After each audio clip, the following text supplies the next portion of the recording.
Throughout history, humanity has been fascinated by the concept of immortality. The idea of cheating death, of living forever, has captivated our imaginations for millennia. But what if I told you that, according to the Bible, there were three men who never tasted death? Three individuals who, in defiance of the natural order, were taken directly into the presence of God without experiencing mortality's final embrace? Welcome to Immortals Among Us, the three men who never died. In this journey through biblical history, we'll explore the extraordinary lives of Enoch, Elijah, and Melchizedek, three enigmatic figures whose stories continue to intrigue and inspire to this day. Our tale begins in the early days of humanity with a man named Enoch. But before we delve into his story, let's set the stage. If we turn to the book of Genesis, chapter 5, we find a genealogy, a list of Adam's descendants. It's a chapter many might be tempted to skim over, filled with names and numbers. But hidden within this seemingly mundane list is something extraordinary. For each person listed, we're told how long they lived before having children, how long they lived afterward, and then the sobering refrain, "And he died." This phrase echoes through the chapter, a constant reminder of mortality's grip on humanity. That is, until we reach verse 21. Here, we're introduced to Enoch, like the others, we're told when he became a father. But then, something changes. The text tells us Enoch walked faithfully with God 300 years and had other sons and daughters. Altogether, Enoch lived a total of 365 years. Enoch walked faithfully with God. Then he was no more because God took him away. Did you catch that? Unlike every other person in this genealogy, we're not told that Enoch died. Instead, we're told that God took him away. This simple phrase has sparked centuries of fascination and speculation. But what does it mean to walk faithfully with God? The phrase paints a picture of intimacy, of a close, personal relationship. In a world that the Bible describes as increasingly wicked, Enoch stood out. He wasn't just going through the motions of religion, he was in constant communion with the divine. Imagine Enoch walking through his daily life in constant conversation with God. Perhaps he saw the world differently, perceiving the divine fingerprints on creation that others missed. Maybe his words and actions reflected a wisdom beyond his years, an insight that could only come from above.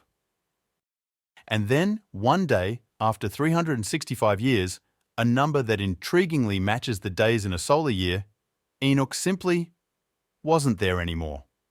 The Bible doesn't describe a dramatic scene or a tearful farewell. It's as if one moment Enoch was walking with God on earth and the next he was walking with God in eternity. But Enoch's story doesn't end in Genesis. If we fast forward to the New Testament, we find him mentioned again in the book of Hebrews, chapter 11, often called the Hall of Faith. Here, among the great heroes of faith, we read, "By faith Enoch was taken from this life, so that he did not experience death. He couldn't be found because God had taken him away. For before he was taken, he was commended as one who pleased God." This passage adds another layer to Enoch's story. It suggests that his translation, his movement from earth to heaven without dying, was a result of his faith.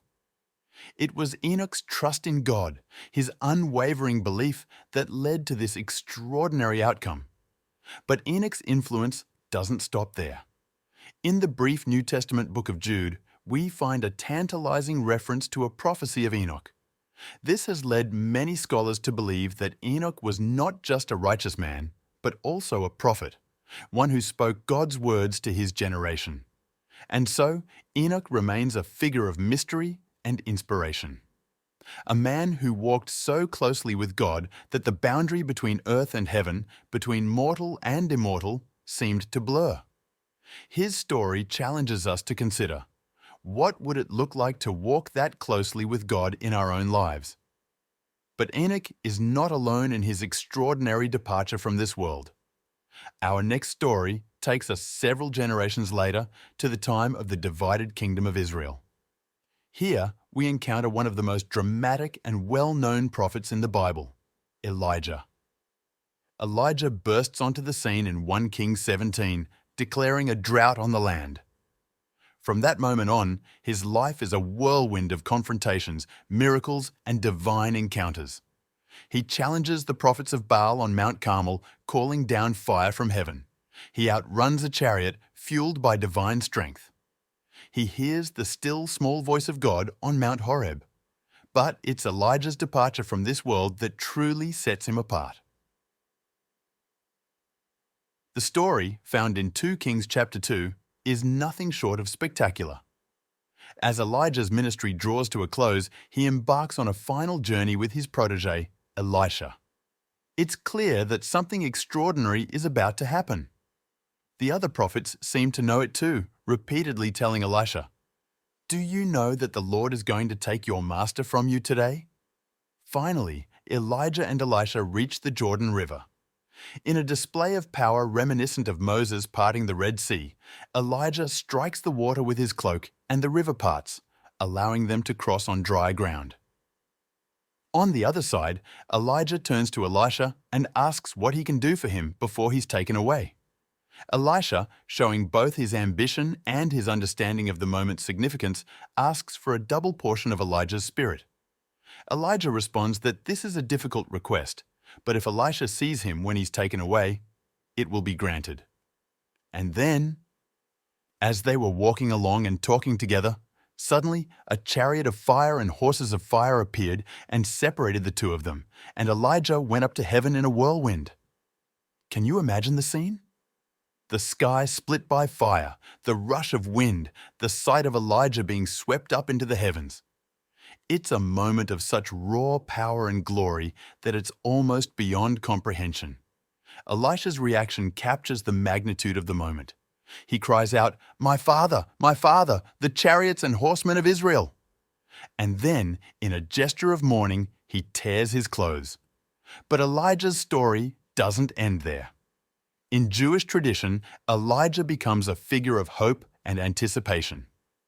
At every Passover Seder, a cup is set out for Elijah, in the belief that he will return to herald the coming of the Messiah.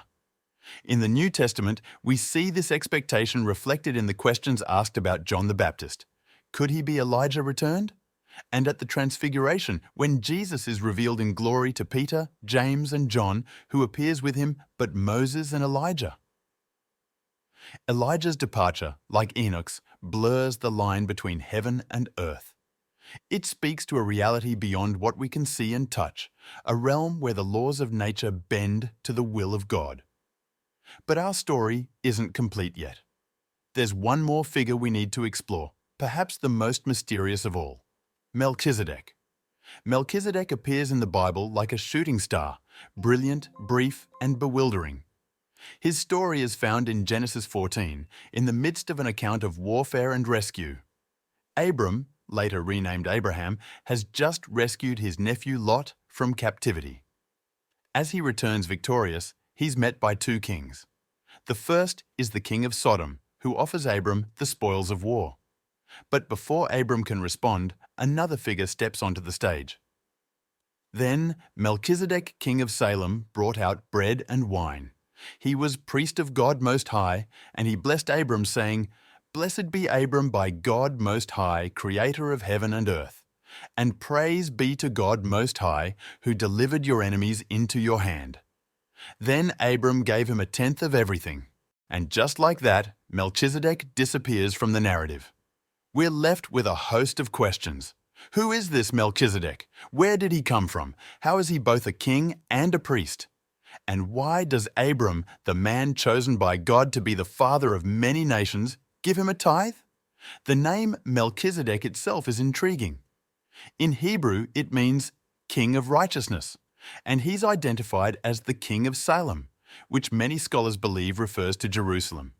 So we have a righteous king of Jerusalem, who is also a priest of God Most High, appearing to bless Abram and receive a tithe from him.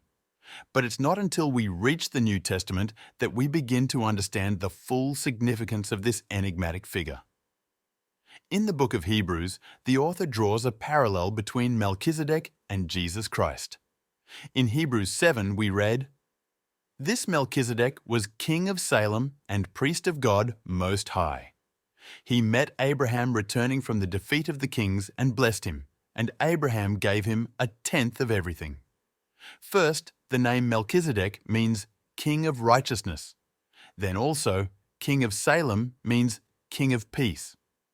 Without father or mother, without genealogy, without beginning of days or end of life, resembling the Son of God, he remains a priest forever.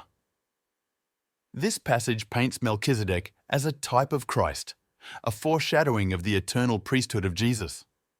The author of Hebrews sees in Melchizedek a priesthood that transcends the Levitical priesthood, one that is based not on ancestry, but on the power of an indestructible life.